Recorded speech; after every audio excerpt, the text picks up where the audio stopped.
রান্নাবাড়ার video নিয়ে প্রতিদিনের মতো আজকেও আপনাদের মাঝে হাজির হলাম। যদি আমার ভিডিওটা ভালো লাগে অবশ্যই লাইক, কমেন্ট এবং সাবস্ক্রাইব করে দেবেন। আর আমি তো আপনাদের মাঝে নতুন, যদি ভুল ভ্রান্তি হয়ে থাকে অবশ্যই সেটা কমেন্টের মাধ্যমে জানিয়ে যাবেন। আসলে রান্নাবাড়া তো আমাদের নিত্যদিনের সঙ্গী, কারণ এগুলো না হলে তো আমরা কিছু খেতে পারবো না, আর না খেলে কি করে আমরা বাঁচবো বলুন তো। তাই আপনাদের মাঝে আবারও একটা লং ভিডিও নিয়ে হাজির হলাম। আজকের রেসিপি হবে টমেটো দিয়ে ইলিশ মাছ দিয়ে ভুনা। যদি ভালো লাগে ভিডিওটা অবশ্যই লাইক, কমেন্ট, সাবস্ক্রাইব করে দেবেন। প্রথমে তো পেস্ট কেটে রেখেছিলাম, যেহেতু এত বড় ভিডিও তো দেখানো সম্ভব না, তাই সংক্ষিপ্ত আকারে ছোট্ট পরিসরে নিয়ে আসলাম আপনাদের মাঝে। পেস্টটা ভালো করে ভেজে নেব যাতে কাঁচা কাঁচা গন্ধটা না আসে। তারপর কাঁচামরিচ দিয়ে দেব, কারণ আমি সব সময়ই কাঁচামরিচটাই সব রেসিপিতে দেওয়ার চেষ্টা করি, আর কাঁচামরিচটাই খাই, শুকনো মরিচের ঝালটা কম খাই।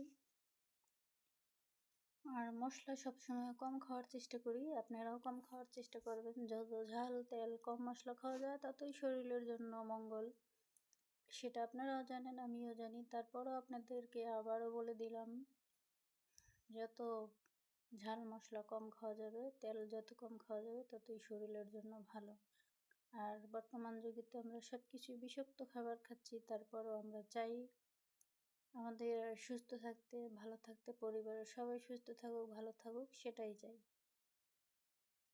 আপনাদের সাথে কিন্তু কথা বলতে বলতে আমার মশলা কষানো শেষ, কারণ মশলা কষানোর উপরেই কিন্তু আপনার রান্না ডিপেন্ড করে।